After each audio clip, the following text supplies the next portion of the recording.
Hey, thanks for checking in on Bathtub Sir and welcome back to Pyre. Last episode we smashed another rite. We beat some horrible witches in this horrible place, and now we have to seek our next destination. We also met the character Sandra, for the lack of a better term is a genie, and we can do sort of character specific challenges in which we get unique items, so that's something to explore in a bit. But now we need to find where our next rite will take us. And we've lost a lot of hope, a stat in this game, because what's it called, like the hanging hands or something like that? This area just saps the energy out of everyone. It's terrible. So we've been to Jomur, we've been to Gol, been to that place, Haub, been to Milith. Oh look, we're going straight up to Orez, that Azure Star. That Azure Star burns bright over the ruins of a lost frigate in the Sea of Solace. We're going to the sea. I hope the wagon can take it. I've got a feeling the wagon doubles as a boat as well. The rites beckon you still further north, toward the middle of the Sea of Solace. Okay, let's do this. Oh, that's not good, says Hedwyn.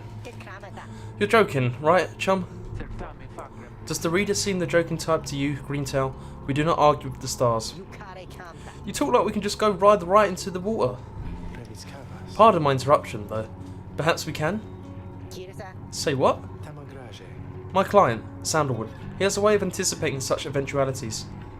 West of here lies a place called Big Birchrood's. The proprietor is an old companion of his. She may be able to assist us. So Big Birchrood is a small bog dweller outpost at the edge of the sea. Okay, so it's not a place. It's not a person, it's a place rather. All sorts of contraband used to come through here, some of it fatal if touched or inhaled. That sounds terrible. Hedwyn's smile returns. That sounds like our best shot right now. Let's pack it up and move as soon as possible. Okay, well, we've got someone to talk to in the black wagon, but it seems things are going to be... Look, you can see the ocean in the distance here. Looks like rough waters if you ask me, but anyway, I'm sure we'll make it through. So who wants to chat then? The Lone Minstrel would like to have a chat with us. Greetings, reader. It is good that you are here, for there is something that I wish to tell you privately. Okay, it's not going to cause a ruckus, is it? Do you have a moment? I shall not keep you long, though I know your time is precious. The Lone Minstrel wishes to tell you something of the rites. Sure, why would we wait till now? Until later, rather. Tell me. You bid him to continue and make clear your interest in whatever he has to say. Very well, and thank you for your time.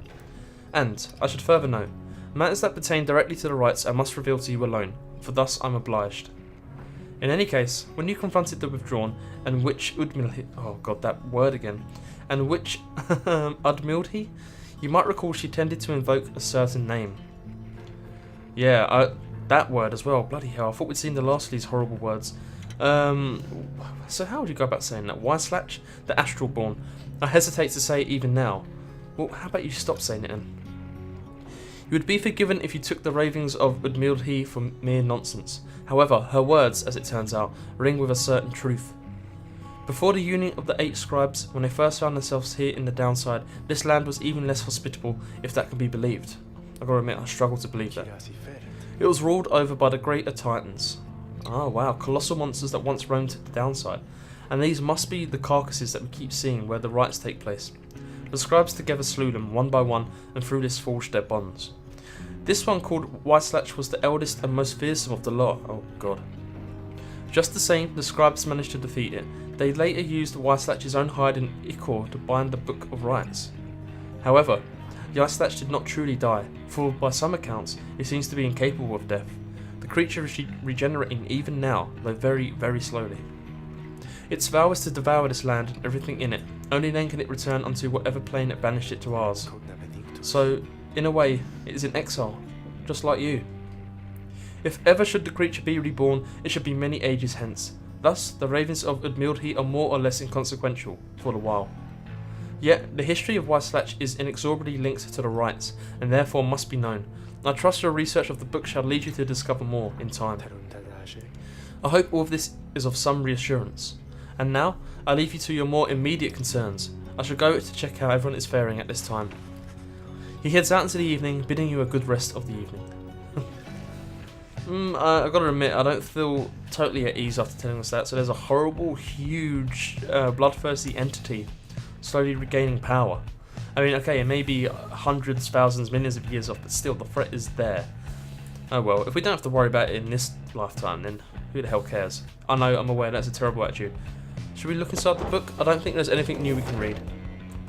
There is not. Now, should I show you Sandra again? I wonder if she has another another task for us.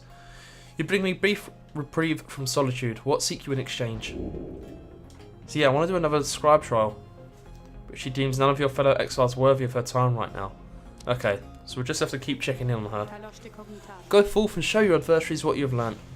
Well, we didn't learn anything there. Anyway, we must continue. To the west are we going or east? I can't remember. Let's have a look. Oh, there's Big Bertrude's. Jesus, it looks hot around there. The low minstrel says someone here can help you pursue the stars across the sea. God, I hope they're friendly. Let's have a look. Are they living inside that skull? This is the place. Let us go see my client's companion as soon as you are ready. Don't sound like the present. Yeah, no one wants to talk to us inside the wagon, so let's go for it. Oh crap, they don't exactly look helpful, do they? Big Bertrude's is a sickly gathering of bog dwellers who stay within the shadows, yet you can feel their eyes surveying everything. The lone minstrel steps forward. Sandalwood sent us. These words are enough to make the bog dwellers snap to attention. They emerge from the mud and dark and begin inspecting your black wagon with their strange tools. One of the bog dwellers slithers forth. She is larger than the rest, and leaves no doubt that she commands the others. Wow, it's like some horrible, like, Medusa type creature. Like a slug with worms for hair. Oh my god, look at these antlers. Horrible, horrible creature. But how do you do? Nice to meet you. Thou speakest the name Sandalwood. We would know his whereabouts. Reveal them to us. Good day to you, Big Bertrude. It is a pleasure to meet you at last, for Sandalwood always spoke highly of you and your handiwork. So this is the actual thing that, or the bog dweller that the place is named after. This is Big Bertrude herself. She's a bog dweller once feared and respected in the Commonwealth for her sorcerous work. My god. Ah, he did he? In turn, we know who thou must be. Yet, thou speakest of the past. Sandalwood, doth he yet live? Speak plain and quickly. To be quite frank with you, madam, I do not know for certain, for I have been apart from him for some time, carrying out his will. Though I have every faith that Sandalwood lives. As for his current whereabouts, I understand that he awaits us somewhere near Wakingwood, beyond the waters. So another new place here, Wakingwood. It's a labyrinth of a forest on the western half of Black Basin. Few know their way around it. The path to the sacred Mount Alodil lies far beyond these suffocating woods. No, what a world they've built here. There's so many places. All as interesting as the next. We wish to seek him there, though, as you can see, our wagon is ill-suited for the task. The one called Bertrude frowns at this, studying the low minstrel all the while. Oh, indeed. Then, leave us. Return at dawn. That is all. We want to leave the wagon with Bertrude? Is that wise? By your grace, Big Bertrude. The low minstrel turns away, but Hedwyn stops him. Hold on. Are you sure about this? Leaving the wagon in their care? All should be in accordance with my client's plan. You keep calling Sandalwood your client. He must reward you well. Aye, in a manner of speaking. He helps me find a sense of purpose I thought lost. Hedwyn nods at this, then turns to you. Well, my friend, I guess we'll see what happens, right?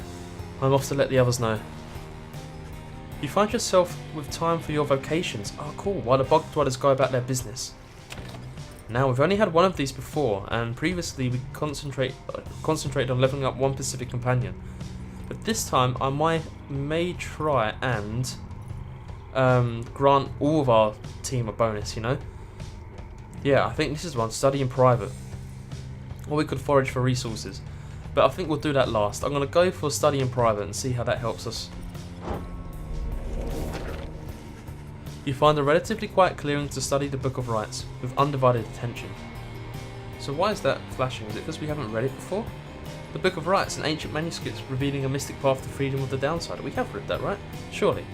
Anyway, through greater understanding comes the reader's influence, and what's that? Attribute bonuses you bestow on all of your fellow exiles who participate in the rites. The triumvirate whose reader is well attuned to the book has an inherent edge against its adversaries. Right, so focus on which aspects of the Book of Rites I think we really need to get our hope back up because it's took a beating. Although maybe now we're soon to be leaving this area, the next area could affect our quickness or presence, we just don't know. Still, I think we'll work with hope. Each point of hope slightly reduces your fellow exiles' banishment duration through the rites. Yes, we can. So it's their teachings and their wisdom. You concentrate on the substance of the words and teachings of the Book of Rites, such as you understand them thus far. Inspiration comes to you in a flash, whether from the book or from within, you cannot tell. Cool, we got the influence spirit. Each rank raises your fellow exiles' hope. Yes, we've read that a couple of times now. All Nightwings gain +1 hope. Brilliant, we'll finish studying. I'm happy with that. Why not? We'll take it. Let's continue our journey. The Lone Minstrel finds you early the next day. Reader, it is ready. Please, come have a look. The others are already there. The Lone Minstrel beckons you to come see the wagon. Alright, what's changed? Oh, there's a table. There's plenty of tables. The black wagon appears different now than it did even a day before. The hull is fully sealed and reinforced, and all manner of nautical equipment adorns the port side. Wow. You people seeing this? I'm gonna have a look around. The wagon should be fit for a sea voyage. Let us depart at your earliest convenience. What about Big Bertrude? She then appears, as if on cue. Tell that Sandalwood he owes us twice over. If I may, Big Bertrude, you could tell him yourself, if you wish to accompany us in our voyage north. Our group would welcome someone of your vast experience. Dared he make flirtations upon us? Holy crap, Edwin. I mean, I'm not sure if you were flirting, but if you were, I mean, alright, whatever floats your boat. But still, really? Bertrude? No, Enough! But, should ye see that Sandalwood, tell him also to come and visit us again. Now be gone from here, and tell no one that we were paid in favours. She slithers off without another word. Soon, the Lone Minstrel breaks the silence. We are fortunate that she assisted us, but we should go, just as she said. I know the navigational controls and shall explain. This is so exciting, I don't know how to swim. And what does Tizzo say? Tizzo seems to share Faye's enthusiasm for heading out to sea. Yeah, I'm quite excited as well. I'm beginning to feel ill already. Oh no, Jojo, do you get seasick? That's not good. Your black wagon becomes seaworthy. The Sea of Solace awaits. Set sail. Hell yeah, let's do it. And there's a lot I want to look around with inside the black wagon. Okay, the Worm Gulf. You have not yet been to this region of the downside. Before she left, Big Bertrude shared knowledge of the current that should draw you out to sea. Sounds great. I wonder why, like, that could have gone a lot worse if you ask me. They were incredibly welcoming, Big Bertrude and her gang, all because we mentioned the name Sandalwood. What an enigma that dude is. Oh, look at it. That's amazing. This isn't so amazing, like, what a horrible, horrible sea. That is rough. You and your companions watch the sea as your wagon rolls over the gentle waves. We have crossed into the Worm Gulf. I hope that all of you are acclimating well. And the Worm Gulf is the tempestuous Sea of Solace lies beyond this death-still body of water. Exiled worms, am I saying that right? I don't think I am. It's a word I've seen a hell of a lot through life, but I don't know if that's how you say it. Anyway, that's how we're going to go with it. From the Sea Dominion naturally congregate around here. Should it be more like Wyam? There is no acclimating to these Wyam-infested waters. We risk everything to sail here. As long as we follow the cold current Big Bertrude indicated, we shall be safe. If the next rite is in the middle of this sea, how will our adversaries meet us there? They shall find their way as we find ours. It is all part of the scribe's design. Now, reader, please confirm the next point on our sea journey. We seek the Hulk of Ores. Sure, why not? Can we go over here? No, I want to go into the wagon and have a little explore. Is that possible from this screen? I don't think it is. Okay, fetid waters off the coast of the Flagging Hands. That's the place, Flagging Hands. What did I say, like drooping hands? And Bertrude's instructions are to navigate the maze of moors in a curving route bearing northeast. Thank you, Bertrude. Been incredibly helpful for such a bog dweller. Careful now. This does look very dangerous. Are they like emeralds? I like the music here as well. This is pretty awesome. Huh, the game's got so much charm, it's unbelievable. The wagon continues rolling gently across the waves, which seems to you a welcome change of pace after having come from flag in hands not very long ago. However, Jodariel seems more concerned now than before, and paces ceaselessly. When she notices Ruki, she stops him for some questioning. Greentail, how's he doing? Who, Edwin? Oh, he's pretty much the same. Been up all night, retching into the waters if I had to guess. His first time out at sea? His first. She turns to you. Reader, please check on Edwin when you have the opportunity. He requires our support and we require his swift recovery. Oh crap, it's Edwin who's got seasick? I thought it had been Jodariel. You wish them a good afternoon as you go to check up on the others in the group. Later, you find Edwin looking out of sorts. Oh, hello, my friend. It's just, the sea hasn't been good for me, I guess. It's funny, all this trouble, just to get back to the Commonwealth, of all places. Hey, tell me something. What do you miss the most about that place? My book collection, the few friends you had, perhaps the food, nothing springs to mind. Now what would I miss if I got banished from where I live into a desolate badlands? I mean, I do like good food. But I suppose maybe the few friends you had, maybe that. But then we've got new friends. Actually, I'm going to go with the food. I doubt they have pizza in the downside. You confess to him that you do miss Commonwealth cuisine, not that you often got to eat your fill of it or anything. The food? That's a surprise. I always thought the food was terrible. Ha! I hope you're not offended. I think maybe you haven't tried real food. One day, if we luck out and find ourselves decent ingredients, I'll cook something for you, okay? Anyway, I'll be fine, I think. Thank you for checking up on me. No worries, Edwin. You sense he wishes to be alone. There is not much to be done for him now. It appears Edwin is too ill to conduct the next rite. No! May he get well soon. I'm sorry for my interruption, reader. Please again confirm the next point on our voyage. Looks like we don't get a chance to explore inside the Black Wagon here, which is a bit of a downer, but we'll head to the Sea of Solace. According to Bertrude, the celestial landmark you seek is beyond this strait. Let's do it. And I reckon there'll be a little piece of land where we can do our right on. Unless we'll be playing against fish, perhaps. Oh, here we are, the Sea of Solace. By the scribes, the sea, I didn't know it was so beautiful. Having escaped the waters of Worm Gulf, you can now see what must be the hulk of Oris, far on the horizon. Not everyone has taken well to the sea voyage, however. Oh, how's Tizzo? Tizzo is wondering if Edwin is feeling better. I doubt it, I think he's out for the count. He requires further rest, Tizzo. All we can do is wish him a swift recovery. Reader, sir, from this point, our voyage must diverge from Bertrude's instructions. Please consult with your companions about which course to take. Sure, we will do. You can go on the Underking Pass or the Fathomless Trench. Okay, the south current towards the hulk of Oris teems with fish and other sea life. Tizzo wants to fish for something tasty here. Or the Underking Pass, the north current towards the hulk of Oris runs as quick as Underking Oris himself. Faye believes that the 8 scribes shall bless you here. Now, do we go for a blessing where we could either raise our hope or one of the other quickness and stuff like that? Or do we take Tizzo's advice? You know what, I've got faith in the little guy, see if he can catch something. We did say we missed the food, so if he can find an awesome fish or something, we can all eat well tonight. I have faith in you, Tizzo, don't let us down. Maybe a squid or something?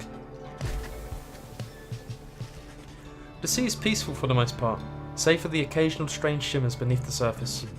You realise the lone minstrel is looking down at them along with you.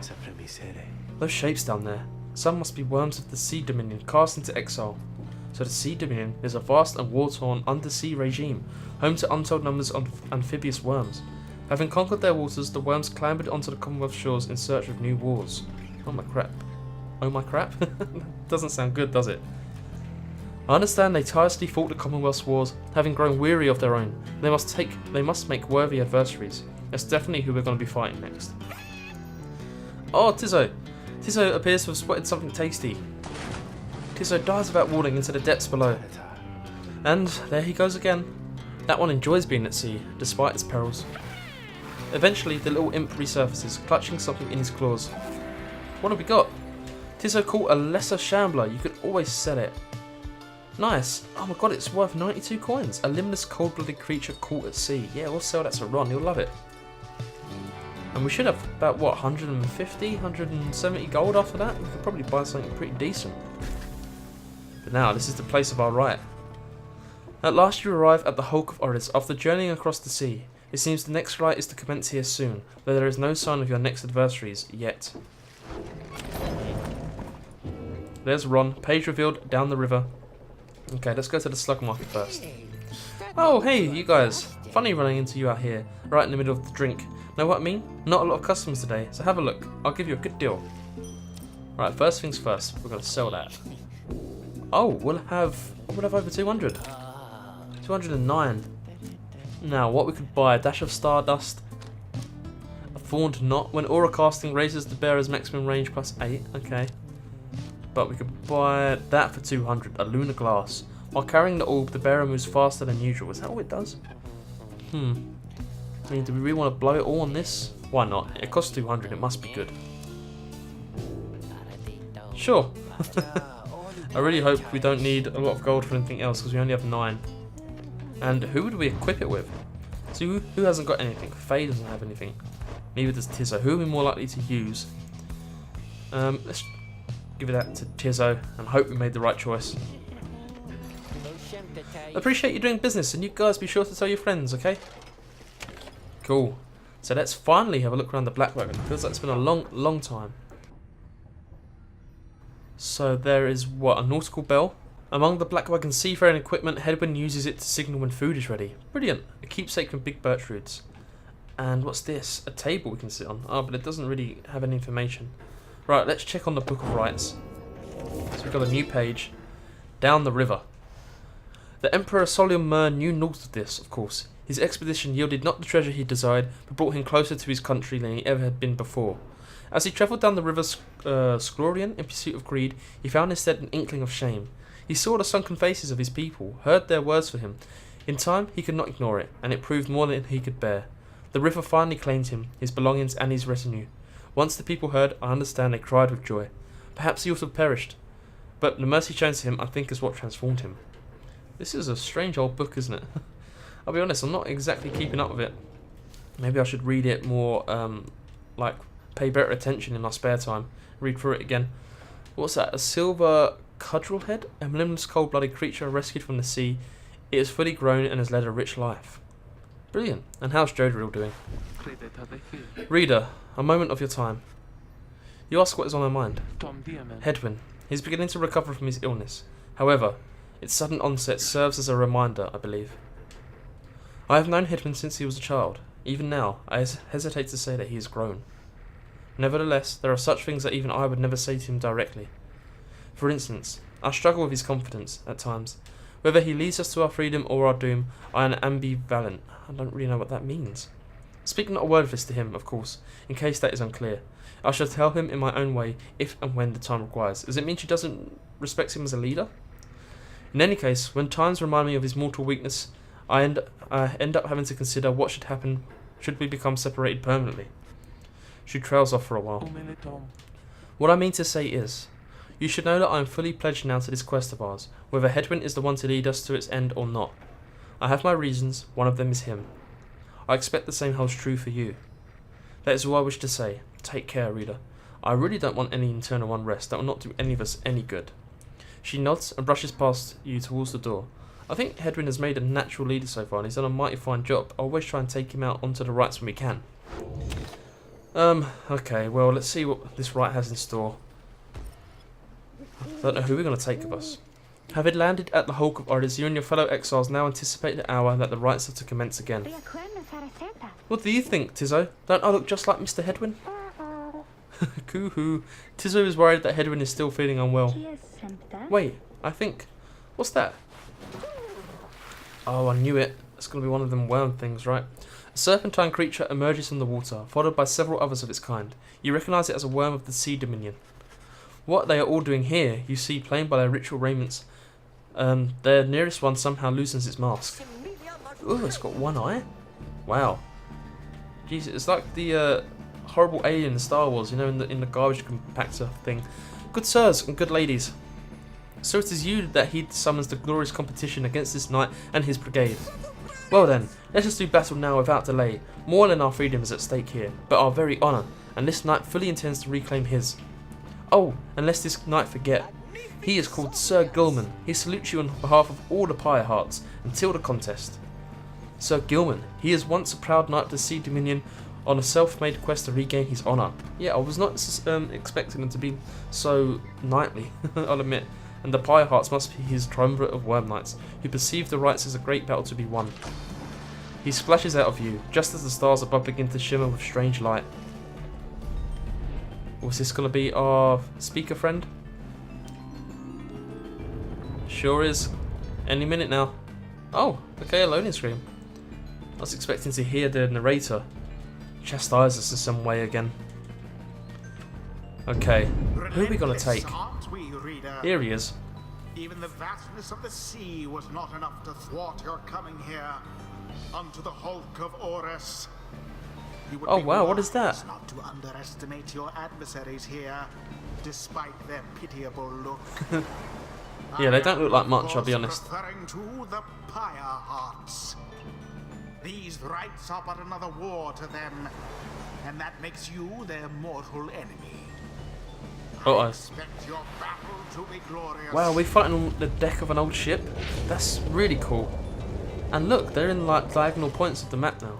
Your fellow exiles are gathered on the rotting deck of the Hulk of Orus. As your adversaries clamber into view, Rookie paws up to them. Say, what are you worms even doing here? Can't you just swim back to the Commonwealth, or the Sea Dominion, or wherever it is you're from? Ha ha, an excellent point. It seems that these adversaries in the rites are clever, wouldn't you say, sire? Just get rid of them already, Gilman. As your commanding officer, this knight hereby commands it. Fuck. This knight wishes to introduce his noble commander. No worm knight in history has withstood as many frontline battles. Doff your helm, sire, as is our custom. Many our adversaries tremble at the sight of you.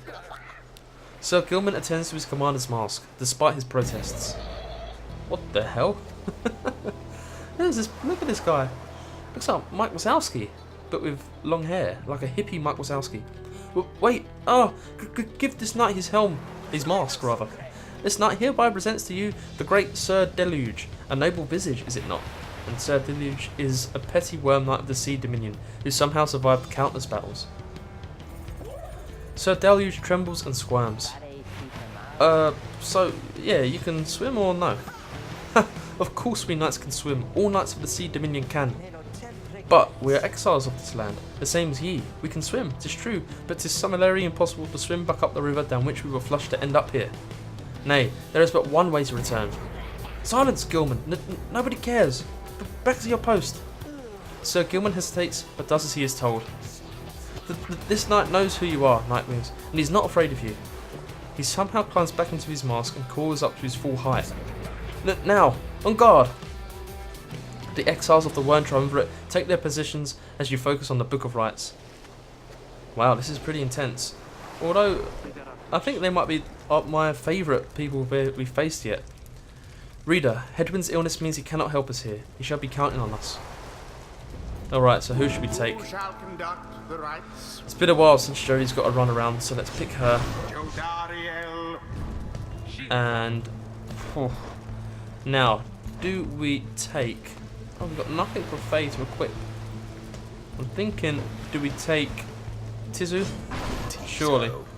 Or Tizo, rather. And then should we take Faye, because she's like sort of similar to Hedwin? Well, yeah, I mean, she's a lot stronger than Rookie. Let's go for it. Faye, it is done. Oh, wow, I've heard so many tales of the Worm Knights. I thought they would be more impressive, though. Gilman, status report. What is the enemy's position? They now stand ready to confront us, sire. A very brave triumvirate they seem to this knight's eye. Brave? Air-sucking monsters, one and all. Pyre hearts, be ready. Okay, what's going to be our plan of action for this? Some Tizo point scoring? Commence. Right, so what's their deal? Engulfed within the aura. Come on. Blow up, yes, brilliant. Take out that guy. Oh, okay, now we've got to go. Nice, get there, get there. Oh, brilliant, Jodie. Just about made it. we took out 30, and Tizzo done a brilliant taking out of everyone there. Oh, can they jump over the gaps? They can. I thought they had Luckily, you we was there. ready for that. Oh, can Faye jump over as well? Fire of resolve. Anyway, we scored, so it's all good. Now, if we can just get another Jodie and Faye point scoring, then we could win this. Oh, I think Tizzo will get involved. Absolution. Brilliant. Only 15, but sure, why not? Same as Ruthie. Take you out. Nope. Good dodge. Stand Nice. in glory's path. Back to you, Jodie. Okay, bring it forward. Then maybe we'll... Yes, okay, that's good. Oh no, we dropped it. That's fine. Are we only one alive here? No, no one's alive. Oh crap. Unfortunate. Because we lost a lot of hope. Oh, and they only score 15. Gilman, your form is sloppy. Fight them as though your miserable life is on the line. Your words do wound me, sire. This knight gives every right his very, very best. Though, perhaps we have much to learn from such brave triumvirate as the one whom we now face. Whose side are you on? Get out there and vanquish them at once. Our adversaries stand divided. Let's take advantage of the opening. Okay. I'm thinking, Tizzo, There maybe seems to on be you. dissension in your adversaries' And we can ranks. maybe try a flutter. Tis little wonder these fool worm knights are no longer fit What to the hell's serve going on? the There was no one there. No more than a lick of flame. Okay, go for it. remains. Oh, what happened there? That's not good. Another Yes, we got there. Okay, let's try and clear him out first. Can I jump over there? I can. Got it, we got it! Yes, nice one, Faye. Great goal. For the win. The night wings prevail. As always, of course we Their do. adversaries proved no match for them. We've done brilliant there. It was good to get Jodie back on the field. Maybe I should use him more often. Is complete. I expected more from the Worm Knights of the Sea Dominion. And what has Tizzo got to say about that? Tizzo is very pleased to prevail against the Worm Knights of the Pyre Hearts. The sea was making me a little queasy, honestly, but we still won. We won. This knight commends you, noble Nightwings. Gloriously fought indeed, and this knight shall wistfully remember this defeat until the end of his days. Just silence, Gilman. This is all your fault. And now, cavorting with our enemies? How dare you? This knight was but attempting honorary compliment, sire. It is not in accordance with the rights to praise one adversaries on a worthy outcome. Worthy? This knight will show you worthy, you miserable little minnow. Minnow? You are a failure, Gilman. Get now from this knight's sight. Wow, I'd hate to be part of the Pyre Hearts. Now in the hearts of all these exiles. But Jodie went up a level. Brilliant. Focus, training, prowess, the path towards survival on the Blood Border. These rights make similar demands of us. What's the Blood Border? The northern edge of the Commonwealth is a flat and vulnerable expanse. The hiving remnants seized upon it at every opportunity from the cover of clouds or darkness. It doesn't sound like a very good place, I'll be honest. So, a new mastery. When landing from a jump, Jodie briefly stuns nearby adversaries, making them drop the orb. Okay, that's a really good one to have, if you ask me. 7 seconds after saluting her adversaries, Jodie deals an additional 10 damage to the adversary's pyre. Then we're going to go for this slam jump thing. Okay, how much did you get? Not so much. Tizzo didn't get a lot either. Oh, it's fine. Okay, well, after all that, I think this would be an opportune place to leave this episode. We sailed the sea and we took on another ride. You can't ask for more than that. So if you enjoyed this episode of Pyre, please go ahead and leave a like. It helps out a great deal, and I really do appreciate it. If you want to see more, we'll carry on with our journey, see where the next ride takes us. Please go ahead and subscribe and I can bring that to you. If you've got any questions you want to raise, anything at all, how you like Pyre, let me know how badly I'm butchering all the words in this game. Seriously, I need advice, but leave a comment below and I'll make sure I get back to you. Alright? See you.